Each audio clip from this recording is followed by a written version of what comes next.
pagi Abuna. Salam Abuna, selamat pagi. Selamat pagi Abuna, Abuni. Selamat pagi. Selamat pagi aku. Selamat Salam pagi Bapak Ibu juga Pak semua. Madani, Selamat pagi Pak Susman, Ibu Pak Lani, Nancy, Pak Yusman, Kita Nancy, Kinang Duma, Selamat pagi. Semuanya. Ibu Bihu, selamat pagi. Pagi Pak semua. Selamat pagi. Shalom Bapak Ibu yang terkasih, Shalom. Mana tanda sukacita kita? Be worshipper, sama-sama semangat. Jangan Kasih kendor. Jangan kasih kendor. Yuk kita tepuk tangan sama-sama yuk untuk hadirat Tuhan yang luar biasa. Haleluya, puji Tuhan. Kita hari ini akan mendoakan beberapa saudara kita. Pokok doa dari Bulani dan kita juga akan mendoakan putri dari Ibu Mimi yang akan mulai studinya di UGM ya. Besok akan berangkat ke Jogja atau mungkin nanti sore. Kapanpun kita doakan sekarang supaya apa yang menjadi kerinduan dan cita-cita Kak Alvira boleh tercapai, bisa menjadi generasi Kristus masa depan yang gemilang dan berhasil dan sukses. Oke saudara, Bapak Ibu sekalian yang mengasihi Tuhan dan juga anak-anak yang siap melayani, Kak Alden juga udah siap. Boleh sama-sama kita langsung masuk di dalam doa ya, mari kita berdoa. Haleluya, puji Tuhan. Segala puji syukur, hormat, kemuliaan hanya bagi Tuhan Yesus Kristus yang kami sembah dan yang kami tinggikan. Kami yakin dan percaya orang-orang yang setia adalah orang-orang yang berhak dan layak untuk mendapat bagian kerajaan Allah. Bapa kami yang di surga, dikuduskanlah namamu, datanglah kerajaanmu, dan jadilah kehendakmu di bumi seperti di surga. Berikanlah kami pada hari ini makanan kami yang secukupnya, dan ampunilah kami akan kesalahan kami, seperti kami juga mengampuni orang yang bersalah kepada kami. Dan janganlah membawa kami ke dalam pencobaan, tapi lepaskanlah kami daripada yang jahat. Karena Engkaulah yang mempunyai kerajaan, kuasa dan kemuliaan kekal sampai selama-lamanya. Hanya dalam berkat nama Tuhan kami Yesus Kristus, kami mau memuji menyembah dengan rasa syukur. Kami mau menaruh hormat hanya bagi Tuhan Allah kami yang hidup. Haleluya, sama-sama katakan amin di tempat kita masing-masing. Mari kita memuji Tuhan saudara. Kita muliakan Dia, kita agungkan namanya.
perkasa, katakan sama-sama. Yesus Allah perkasa. Puji Tuhan, terima kasih Alden. Tuhan Yesus memberkati. Iya, kalau ada kontribusi seperti ini ya, rasanya energi kita semakin diperbaharui ya. Yang sepakat boleh kasih senyum, kasih tanda sarange. Iya. Oke. Kita akan lanjutkan di Ayub pasal 15, Saudara. Sebelum kita lanjutkan, seperti biasa saya ingin mengingatkan kepada Bapak Ibu dan saudara-saudari sekalian bahwa di Ayub pasal 15 yang akan kita baca ini harus benar-benar kita renungkan baik-baik. Karena di sini Elifas sedang menggambarkan kehidupan orang fasik yang menurut Elifas ya. Dan ini ada benarnya, orang fasik itu adalah orang yang melawan Tuhan ya. Dan orang yang melawan Tuhan itu akan hidup dalam berbagai dimensi kehidupan yang tentunya tidak diinginkan oleh setiap manusia yang ada di bawah kolong langit ini ya. Tetapi yang menjadi kekeliruan adalah sekali lagi karena Elifas meletakkan penilaian ini kepada Ayub tanpa dia tahu apa-apa. Jadi saya ingin mengajak dulu kepada Anda semua bahwa kalau kita bahas ini ya, ini bukan untuk menghakimi saudara. Ketika saudara merasakan ada bagian yang dimensinya disebutkan oleh Alkitab, itu bukan Tuhan sedang menghakimi saudara, tetapi Tuhan sedang melucuti semua tipu daya iblis sehingga Bapak Ibu dan saya dihindarkan dari kehancuran. Yang mau mengerti katakan amin. Ya. Oke, kita buka Ayub pasal 15.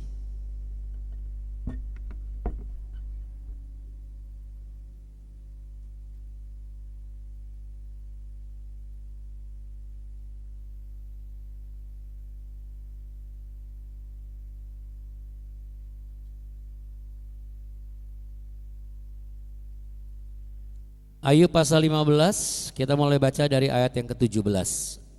Aku hendak menerangkan sesuatu kepadamu, dengarkanlah aku.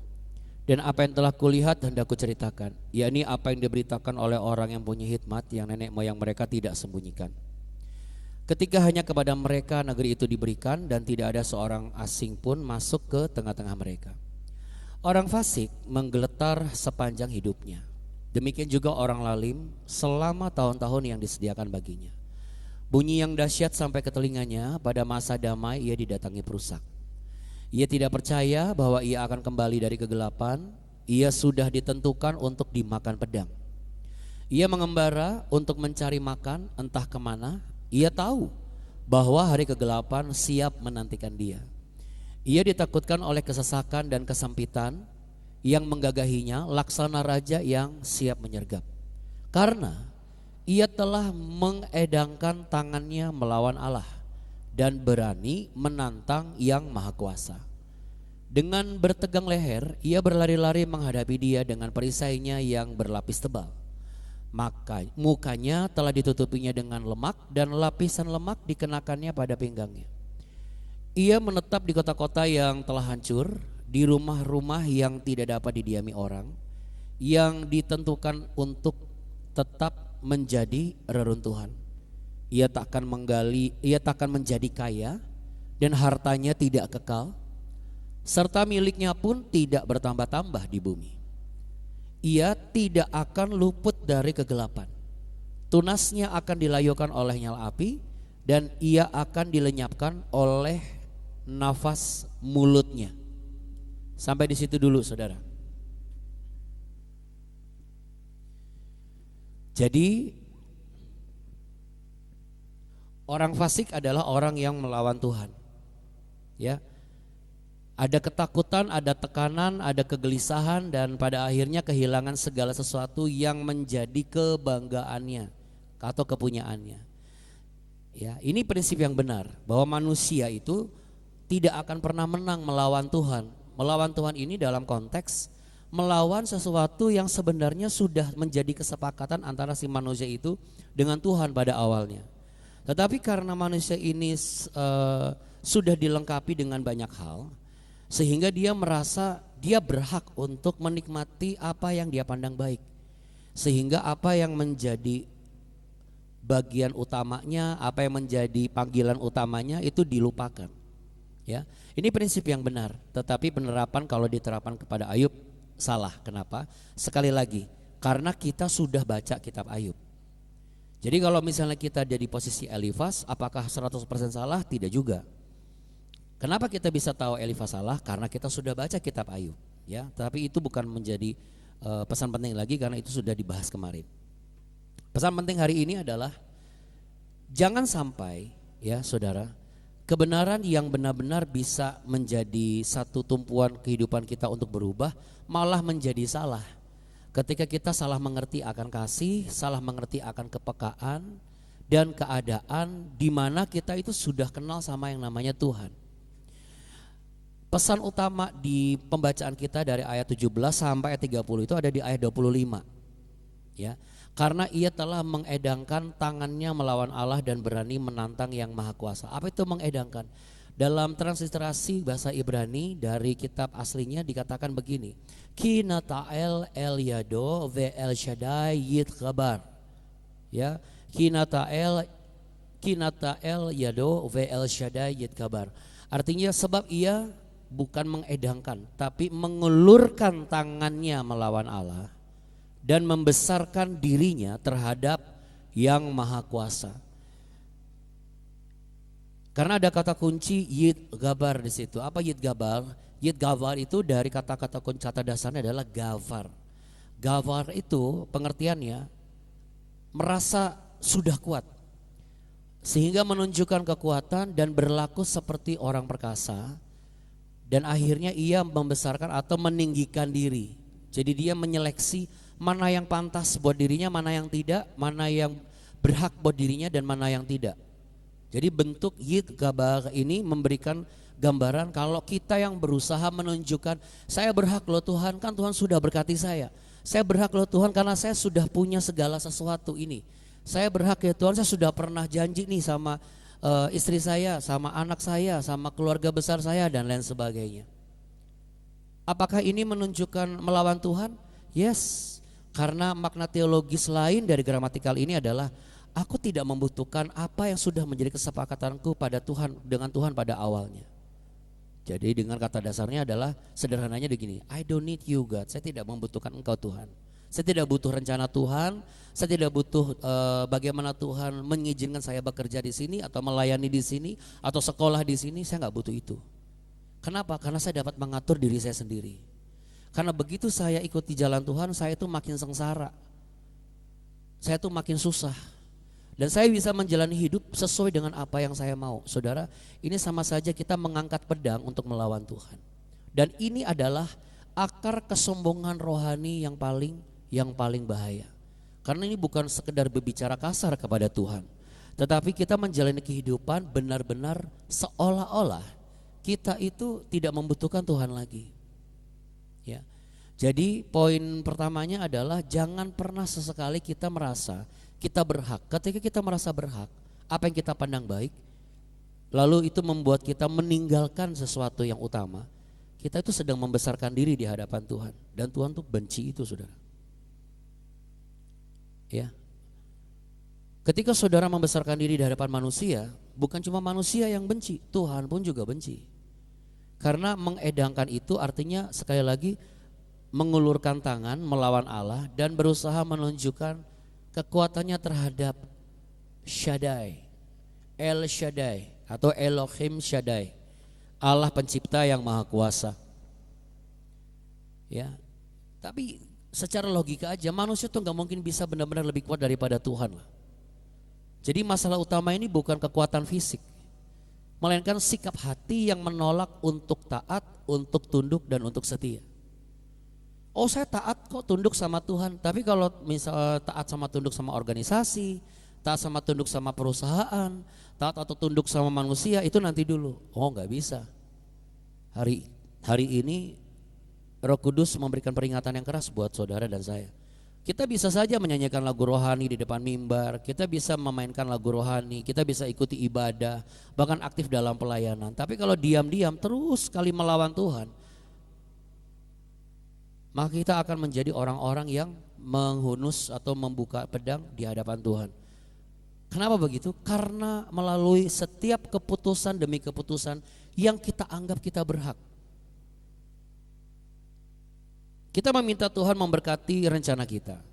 Kita minta Tuhan memberkati supaya kita dipermudah dalam segala proses, dari rumah ke tempat kerja, dari rumah ke tempat gereja, dari rumah ke mana, ya. Tapi nggak pernah bertanya kepada Tuhan, apakah rencana itu Tuhan tujukan untuk memudahkan rencana Tuhan atau untuk memudahkan keinginan kita.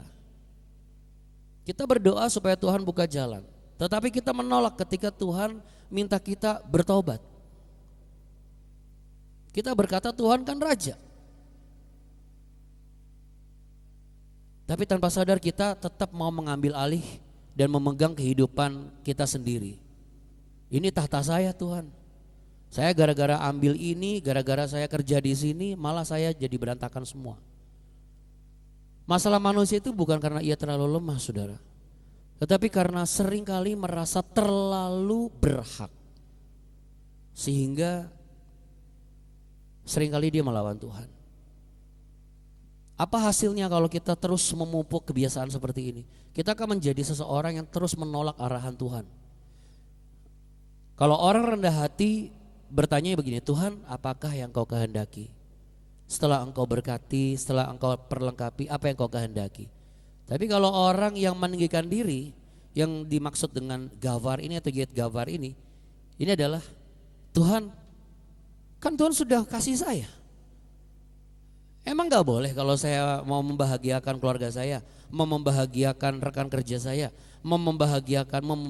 Nah, emang gak boleh satu perkalimat yang seperti itu adalah pedang di hadapan Tuhan. Karena ada perbedaan antara meminta pimpinan Tuhan dan meminta atau memaksa Tuhan menyetujui keinginan kita. Saya ulangi ya, ada perbedaan antara meminta pimpinan Tuhan dengan meminta Tuhan menyetujui atau memaksa Tuhan menyetujui keinginan kita. Kadang-kadang Tuhan bisa menghentikan langkah kita loh Bapak Ibu. Bukan karena Tuhan itu tidak mengasihi atau tidak sayang sama kita lagi, tetapi karena Tuhan itu lihat bahaya yang tidak dapat kita lihat. Ya, sehebat-hebatnya manusia dengan teknologinya mengamankan dirinya, dia tidak pernah bisa melihat ada bahaya apa di ujung sana. Jadi jangan pernah menganggap setiap pintu yang tertutup, setiap nasihat yang kita terima, setiap larangan yang kita dengar itu sebagai pertanda bahwa orang ini sudah tidak sayang sama saya, Tuhan tidak sayang sama saya, kok ikut Tuhan makalah jadi serba diatur. Sebenarnya simple. Engkau tidak melihat bahaya yang engkau tidak lihat. Tapi Tuhan melihat bahaya yang engkau tidak lihat. Jadi kalau ada rencana Bapak Ibu atau rencana saudara atau anak-anak muda ya, mau pergi ke sini, masa gini aja nggak boleh. Ingat, ketika orang tua bilang nggak boleh, ada nasihat, itu bukan karena orang tua jahat sama anak-anak. Karena orang tua pun tidak tahu ada bahaya apa di depan sana. Dan kalau Roh Kudus itu meletakkan sesuatu yang mengganggu perasaan orang tuamu, maka engkau wajib untuk mengikuti arahan orang tuamu. Karena kalau yang kelihatan oleh matamu saja itu tidak bisa engkau ikuti, bagaimana mungkin engkau bisa mengikuti arahan Tuhan yang gak kelihatan? Kalau pendeta, pemimpin rohani, bos di perusahaan mengatakan, jangan dulu ya Bu, gak usah dulu ya Pak, jangan maksa. Karena pendeta, pemimpin rohani dan juga pemimpin perusahaan sama dengan saudara. Sama-sama tidak melihat bahaya apa di ujung sana. Jadi bukan masalah melarang boleh atau tidak boleh. Itu kalau misalnya antara boleh tidak boleh berarti kita masih orang Kristen yang TK rohaninya saudara. Gampang ngambek, gampang tersinggung, dan gak punya pikiran terbuka. Jadi berkatnya ya cuma segitu aja, levelnya ya cuma segitu aja, gak pernah bisa di-upgrade dan naik promosi. Kenapa? Itu sama seperti orang yang educated atau tidak educated, orang yang berpendidikan atau tidak berpendidikan. Makanya BW ini diadakan setiap hari itu untuk mendidik saudara dan saya. Bukan saya mendidik Bapak Ibu, Kita sama-sama dididik setiap hari. Saya pun sebagai hamba Tuhan dan sebagai mentor rohani orang-orang, saya pun dididik setiap hari. Saya ingin menjadi pribadi yang tangan saya itu selalu menyerah kepada Tuhan. Karena saya bisa merasakan saudara, kalau saya nyerah sama Tuhan itu jauh lebih aman daripada tangan ini mengepal melawan Tuhan. Ya. Nah, kekuatan tanpa tergantung kepada Tuhan itu akan jadi kesombongan saudara. Kemampuan tanpa ketergantungan kepada Tuhan akan menjadi kesombongan. Karena nanti akan bicara, loh saya akan berhasil karena saya kerja keras. Begitu jabatannya naik, gak ada yang boleh menasihati saya. Dalam pelayanan, oh tanpa saya ini gak akan jalan ini. Padahal semua yang kita miliki dan kita kerjakan berasal dari kasih karunia Tuhan. Sama-sama katakan, semua yang ada pada saya, yang saya kerjakan, itu berasal dari kasih karunia Tuhan. Kemampuan adalah pemberian Tuhan, kesempatan adalah pemberian Tuhan, kesehatan adalah pemberian Tuhan, kehidupan pun adalah pemberian Tuhan. Semakin Tuhan mengangkat kita, seharusnya kita semakin nurut dan taat kepada Tuhan. Kita rendah hati, kita berjalan di belakangnya Tuhan. Bukan kita semakin mengungkapkan bahwa saya berhak dong. Kita tuh gak punya hak saudara Bapak Ibu. Di dalam kekristenan kita tuh dididik dan diedukasi, manusia itu tidak punya hak apapun. Bahkan untuk minta diselamatkan pun tidak ada. Makanya Allah inisiatif sendiri, turun dari surga, dari roh menjadi daging. Dia menjadi korban yang sempurna di kayu salib. Bangkit mengalahkan maut. Supaya apa? Melalui jalan itu, manusia-manusia yang tidak punya hak sebenarnya ini diberikan satu hak istimewa, yaitu apa? Anugerah keselamatan kekal. Ya. Dalam keluarga marilah kita berubah dari sikap yang sombong, ya. Kita berubah dari orang yang enggan mengalah, enggan minta maaf, enggan mengakui kesalahan. Suami merasa dirinya selalu benar karena ia kepala keluarga, atau istri gak mau dengar suaminya karena merasa paling memahami keadaan, paling berpengalaman berdasarkan kehidupannya. Orang tua menolak minta maaf sama anak, nah karena nanti merasa wibawanya turun. Anak menolak nasihat karena merasa orang tua gak akan ngerti zaman saya.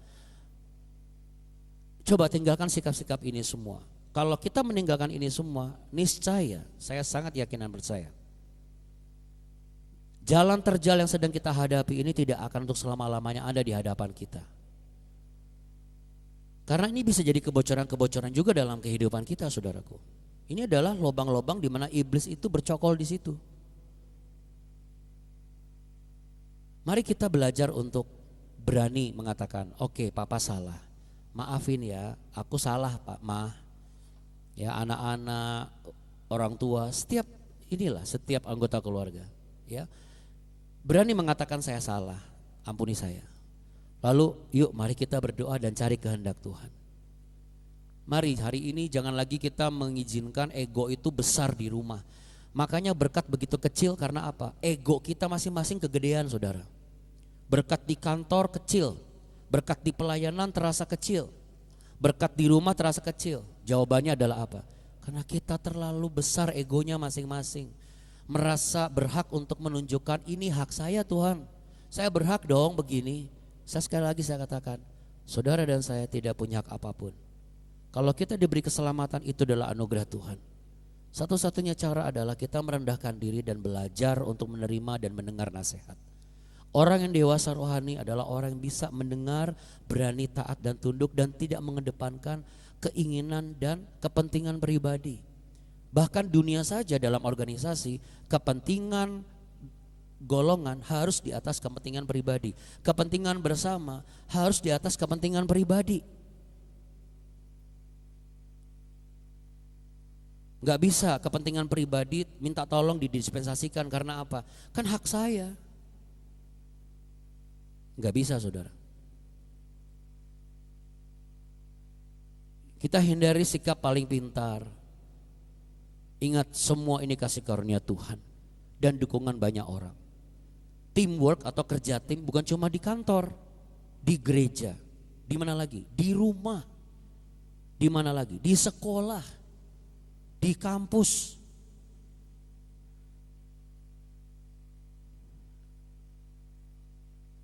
Kita tidak mau ini terjadi lagi, saudara. Firman Tuhan mengingatkan hari ini supaya kita bertanya kepada diri sendiri. Mari pejamkan mata. Kita mau satu dalam doa. Apakah masih ada bagian hidup di dalam diri ini yang saya pertahankan dari Tuhan? Apakah keberhasilan membuat saya semakin bersyukur atau semakin merasa hebat dan merasa berhak? Apakah ketika saya semakin diberkati, apakah saya semakin bisa mendengar nasihat, atau saya semakin merasa bahwa saya tidak perlu dinasihati lagi? Pagi ini Tuhan tidak sedang memanggil kita untuk menunjukkan kekuatan kita. Tuhan sedang memanggil kita untuk menyerahkan kekuatan kita kepada Tuhan. Sebab kemenangan itu bukan terjadi ketika kita berusaha menjadi kuat. Terlebih lagi tanpa sadar kita mengambil keputusan yang melawan Tuhan. Kemenangan sesungguhnya terjadi ketika kita tunduk di bawah tangan Tuhan yang kuat dan perkasa. Terima kasih Tuhan Yesus, Bapa kami yang baik. Saat ini kami mau membawa pokok doa kami, yaitu Ibu Lani memohon bantu dukung doa untuk Ibu Nita, istri dari adik Ibu Lani yang hari ini jam 6 pagi akan operasi lutut di Rumah Sakit Siloam. Firman-Mu berkata bahwa Engkau akan menguatkan lutut yang goyah, dan Engkau akan menegakkan kembali setiap tulang punggung yang patah. Bulu yang patah itu, yang terkulai itu tidak akan dipatahkan. Sumbu yang pudar nyalanya tidak akan dipadamkan. Dan demi nama Allah yang hidup dalam nama Yesus, biarlah Tuhan sendiri yang akan bekerja lewat tindakan operasi pagi ini melalui tangan-tangan dokter. Apapun hasilnya, biarlah kebenaran firman Tuhan ini juga memberikan sebuah pesan. Semua adalah hak sepenuhnya dari Tuhan. Namun kami percaya kesembuhan dan pemulihan daripadamu pasti sempurna ya Bapak. Dalam nama Tuhan Yesus. Dan kesembuhan itu dan operasi itu berjalan dengan baik untuk kemuliaan nama Tuhan. Demikian juga untuk keberhasilan, kesuksesan Alvira. Kak Alvira yang akan menuntut ilmu di UGM. Biarlah Tuhan Kak Alvira tidak melupakan identitasnya sebagai anakmu, sebagai garam dan terang di tengah-tengah kegelapan. Sertailah dan sayangilah nyawanya. Jauhkanlah dari tangan-tangan lelaki yang jahat, jauhkanlah dari pergaulan yang buruk supaya tidak menghilang kebiasaan yang baik. Pisahkanlah dia dari hal-hal yang tidak baik, karena ia adalah kesayanganmu Tuhan. Dan buatlah apapun yang ia kerjakan demi masa depannya akan berhasil dan namamu akan dipermuliakan. Saudara-saudari dan Bapak Ibu sekalian anak-anak terkasih, bukalah tanganmu, terimalah berkat damai sejahtera, cinta kasih setia Tuhan. Bila firman Tuhan hari ini menyadarkan saudara dan saya akan posisi kita, akan apa yang menjadi kerinduan Tuhan atas kita. Dan berkatnya selalu tersedia karena ia adalah Allah yang setia. Ia tidak pernah meninggalkan saudara dan saya. Yang sakit disembuhkan, terimalah kesembuhan. Yang lemah dipulihkan dan dikuatkan. Terimalah kekuatan yang baru daripada Tuhan dan kuasa pemulihan. Dan juga berkat-berkatnya. Bahwa Tuhan memberkati engkau dan melindungi engkau. Tuhan menyinari engkau dengan wajahnya dan memberi engkau kasih karunia. Tuhan menghadapkan wajahnya kepadamu untuk memberimu damai sejahtera. Dalam nama Tuhan Allah yang perkasa, Yesus Kristus Tuhan. Haleluya. Sama-sama katakan amin. Ya, selamat bekerja, selamat beraktivitas, selamat kuliah Kak Alvira. Sukses ya. Tuhan Yesus memberkati, doa kami menyertaimu selalu. Terima kasih Abuna, Terima Abuni kasih, atas Bunda. doanya, Bapak-bapak, Ibu-ibu semuanya. Terima kasih untuk doanya. Tuhan Yesus memberkati. Amin. Bapak Ibu semua. Terima kasih Abuna. Terima kasih Abuni. Abuna, Abuni, terima kasih Bapak Ibu semua. Tuhan Yesus memberkati kita. Amin. Terima kasih Bapak dan Ibu. Memberkati. Tuhan Yesus berkatin kita Amin. masing-masing. Oke, sama-sama. Be worshipers. Jangan kasih kendor. Tapi kendor. Haleluya. Sampai besok. Dah. Avila, dadah.